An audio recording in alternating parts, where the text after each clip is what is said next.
Yo, what is going on, fellas? Wanted to go ahead, showcase the color scheme of the new logo, of the new brand that we're going to be focusing on here, and most importantly, bring you guys another tip to help you throughout these last couple weeks of Madden 24. So, as you guys can see on the screen, we are facing somebody running Heavy Raven or Heavy Saint. And this is a extremely popular meta that is really overpowered with all the free vanguards and everything that have come out recently in MUT. If you haven't faced this in money games, you've probably faced it online, and if you haven't, get ready because you will, I promise you, at some point. It is honestly one of the most annoying offenses to face because there is literally zero skill involved in running this. It is basically you're running halfback power, or excuse me, quarterback power, and then you're also running the quarterback blast. Blast goes up the middle, power goes to the outside. There is one passing play in there that you could sneak in, and later on in this video, I'll show you how I am using this formation to pass out of, and you'll see kind of like a little sneak peek out of that. But the focus of this video is to show you guys how to stop this run and the run scheme that is overpowered. And the way we're doing this is we're relying on our defensive ends. You can see we are in 4-3 odd formation, and we are going ahead and we are shifting our defensive line towards the running back side. That's the one key thing about this. 99% of the people that run power, they're only going to be running it towards the running back side because he blocks. But with us shifting our defensive line over, crashing it up, you'll notice that it no longer works that way. So we go ahead, we get a stop. Once again, people that run this, they generally are not going to be the most skilled players. They're going to be just kind of trying to ease their way and cheese their way into some victories. And it works. It's very effective to the point where a lot of different content creators have broken down their quote-unquote favorite defenses against this. A lot of it revolves around abilities like, reinforcement and out of my way and stuff like that. I don't want to change up my secondary to stop somebody that's just cheesing with this. I rely on my defensive ends because they're the ones that are going to come in and stop this. So as long as your defensive ends have secure tackler or tackle supreme, they're not going to have to worry about this. They're going to basically make the tackle every rip.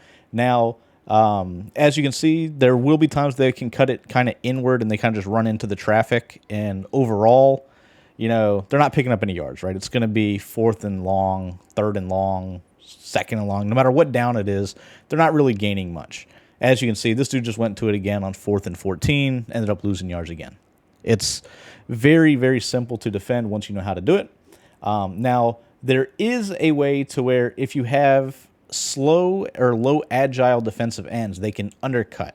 And that's something I wanted to show you that this opponent figured out, is they can kind of undercut underneath the defensive ends. And this was back probably 3 weeks ago when I recorded this video.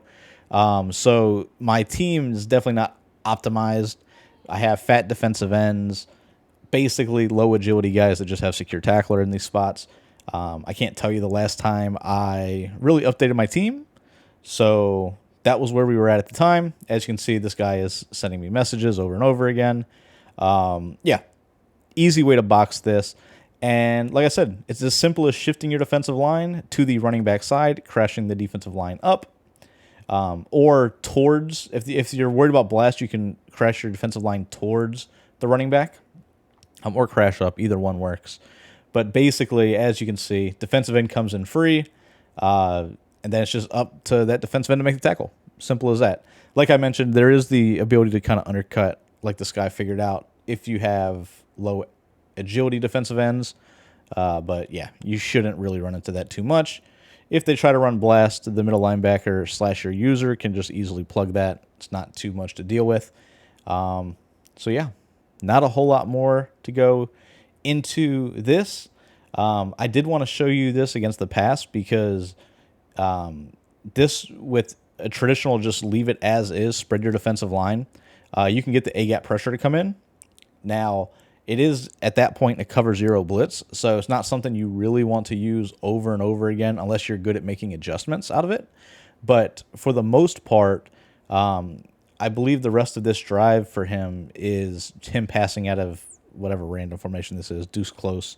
But as you can see, you're either going to get the A-gap pressure or you're going to get edge pressure. A lot of times you get both coming in, and it's just spreading your defensive line. So if they're passing, spread your defensive line. You make your adjustments on the back end. You can leave the cover 0 if you want. You can see if they try to run the ball, it's really not going to be successful for them. And yeah, I mean, it's A-gap pressure.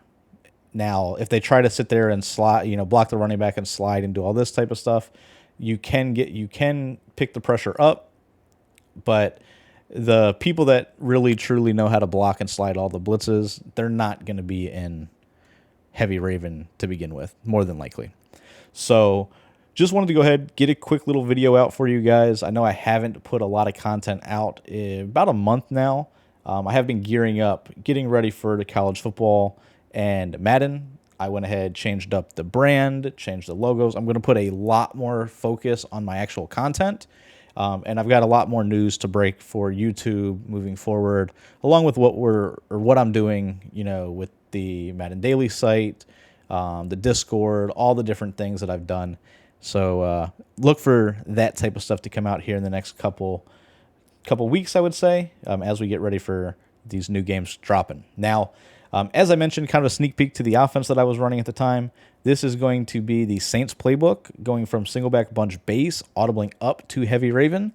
Now, I liked this a lot because it gives you the same run threat that you do have. That's overpowered, but you also now get 2 slot apprentice routes with the outside tight ends. So you can do a lot of stuff like double corners, or you can do a lot of floods, with a deeper cross, a trail route underneath, things like that. If you guys are interested in that, I can break it down. I know it's very late in the year, but I was doing this. I was having a lot of fun with it, annoying a lot of people. As you guys know, pretty much the way I like to go about playing Madden at this point in the year, and really throughout the entire year, is to just try to annoy my opponents, and that's what I've done here. You can see you can do the whole rollout scheme from under center if you want. You can go ahead, you can pass easily from both formations. The only thing I would say is if you do want to run this, your quarterback has to have trust, otherwise you will fumble. So it kind of limits who you can use at the quarterback spot. In this video, I was using Manziel. I would honestly probably use an RG3 or one of those guys if I was to, play the game right now and really try to, play a lot more than I am. Right now, I'm kind of just gearing up for rookie premiere. But I know a lot of people do run into this stuff. A lot of people are still playing. So I wanted to make sure I definitely dropped a defense for you on how to stop this formation, because this formation can really just be a complete disaster if you don't know how to defend it. So yeah, as you guys can see, very easy way to stop it. Hopefully you guys enjoy, and I'll catch you guys in the next video.